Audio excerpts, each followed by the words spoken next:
अस्सलामुअलैकुम एवरीवन। आज मैं आपके साथ शेयर करने जा रही हूँ बीफ बोंग बोटी की रेसिपी, जो कि बहुत ही टेस्टी बनकर तैयार होती है। तो चलिए इस मज़ेदार सी बोटी को बनाना स्टार्ट करते हैं। बीफ बोंग बोटी बनाने के लिए मैंने यहाँ पर आधा किलो बोंग का गोश्त लिया है, यह आप देख सकते हैं। बहुत शानदार तरीके से मैंने इसे वॉश कर लिया है। साथ ही एक बोटी में हड्डी भी लगी हुई है, तो इसको भी ले लेंगे। इससे बहुत ही बेहतरीन टेस्ट आएगा हमारी बोटियों में। तो चलिए इसे बनाना स्टार्ट करते हैं। यहाँ पर आप देख सकते हैं तकरीबन 1.5 गिलास के करीब मैंने पानी लिया है और इसमें मैं बोंग की बोटी डाल रही हूँ। 1.5 गिलास पानी बहुत काफ़ी है बोंग के गोश्त को गलाने के लिए। तो यहाँ पर मैंने 3 अदद प्याज लिए जो कि चॉप की हुई हैं, और लहसुन आप देख सकते हैं। और इन दोनों चीज़ों को मैंने बारीक बारीक काट लिया है और अब इसके अंदर शामिल कर देंगे।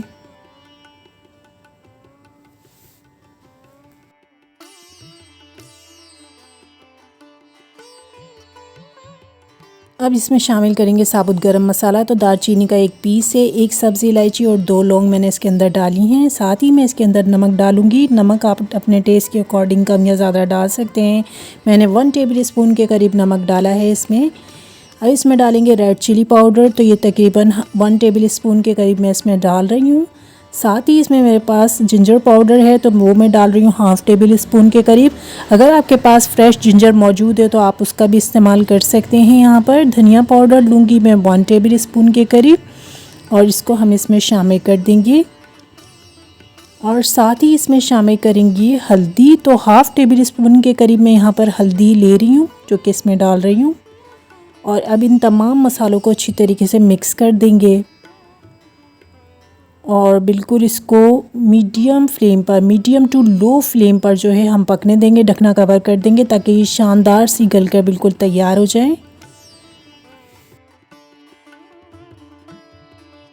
अब यहाँ पर कुछ देर बाद आप देख सकते हैं कि शानदार सा बिल्कुल गलकर गोश्त जो है हमारा तैयार हो चुका है और पानी भी खुश्क हो चुका है। तो ये जो थोड़ा बहुत नज़र आ रहा है इसको भी खुश्क कर लेंगे। अब बगैर ढकना कवर करे इसे पकाएंगे ताकि जो पानी है मसाले का ये खुश्क हो जाए। और यहाँ पर आप देख सकते हैं ये आहिस्ता आहिस्ता इस तरीके से चलाते हुए हमने इसको पकाना है, मतलब लगे भी नहीं और ये पानी जो है मुकम्मल तौर पर खुश्क हो जाए। तो अब यहाँ पर पानी बिल्कुल जो है खुश्क हो चुका है और बोटी भी हमारी शानदार सी गलकर तैयार हो चुकी है। तो फ्लेम को मैं बिल्कुल बंद कर दूँगी और इसे ठंडा होने के लिए छोड़ दूँगी। जब तक ये मुकम्मल तौर पर ठंडा नहीं हो जाता उस वक्त तक। गोश्त जो है हमारा ठंडा हो चुका है, तो मसाले के साथ ही मैंने इसे एक बाउल में निकाल लिया है, ये आप देख सकते हैं। और अब इसमें बाकी के मसाला जात जो है हम लगाना शुरू करते हैं। यहाँ पर मैं कबाब चीनी डाल रही हूँ, चमचे का 1/4 हिस्सा पिसी हुई कबाब चीनी है मेरे पास।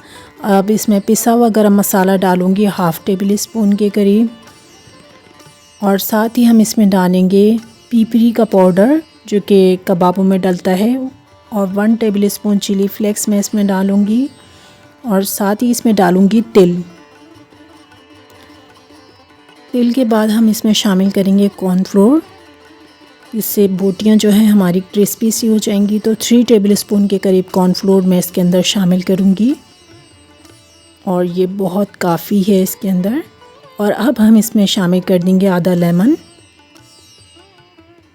लेमन का रस जो है वो बिल्कुल बीज निकाल कर इसमें डाल देना है। और अब इन तमाम चीज़ों को बहुत अच्छी तरीके से मिक्स कर लेना है, यानी कि मसाला, बोटी और जितने भी हमने बाकी के मसाला जार डाले थे वो तमाम के तमाम। और इसको तकरीबन मसाला मिक्स करने के बाद 10 से 15 मिनट के लिए हम मैरिनेट होने के लिए रख देंगे। तो मसाला हमारा यहाँ पर शानदार तरीके से जो है बिल्कुल मिक्स हो चुका है। तो कुछ देर हम इसको मैरिनेशन के लिए छोड़ देते हैं और उसके बाद हम इसको फ्राई करेंगे। तो अब यहाँ पर हमारा ऑयल जो है वो शानदार सा गर्म हो चुका है बिल्कुल मीडियम फ्लेम पर। तो मैं बोटी जो है मसाले के साथ ही इसमें फ्राई करने के लिए डाल दूँगी। जितने पीस आप एक दफ़ा में फ्राई करना चाहें उतने पीस कर सकते हैं। तो वो शानदार गली हुई है। हमें इसे यहाँ पर लो फ्लेम पर नहीं पकाना, बस मीडियम फ्लेम पर हमने इसको गोल्डन ब्राउन होने तक जो है पका लेना है। कुछ देर बाद आप देख सकते हैं कि बोटियां हमारी शानदार से फ्राई होकर रेडी हो चुकी हैं। इसी तरीके से तमाम बोटियों को हम फ्राई कर लेंगे। उम्मीद है मज़ेदार सी बहुत ही टेस्टी बीफ बोंग बोटी की ये रेसिपी आपको पसंद आई होगी। बकरीद के दिन हैं, आप इसे ज़रूर बनाकर ट्राई कीजिएगा। उम्मीद है आपको अच्छी लगेगी। Thank you so much. अगर ये रेसिपी आपको अच्छी लगी है तो इसे लाइक एंड शेयर ज़रूर कीजिएगा। साथ ही मेरे चैनल को ज़रूर सब्सक्राइब कीजिएगा और बेल आइकन को भी प्रेस कीजिएगा ताकि आप मज़ेदार सी रेसिपीज़ को देख सकें। ये देखें, शानदार गली हुई बोटी बिल्कुल तैयार है। Thank you so much and अल्लाह हाफिज़।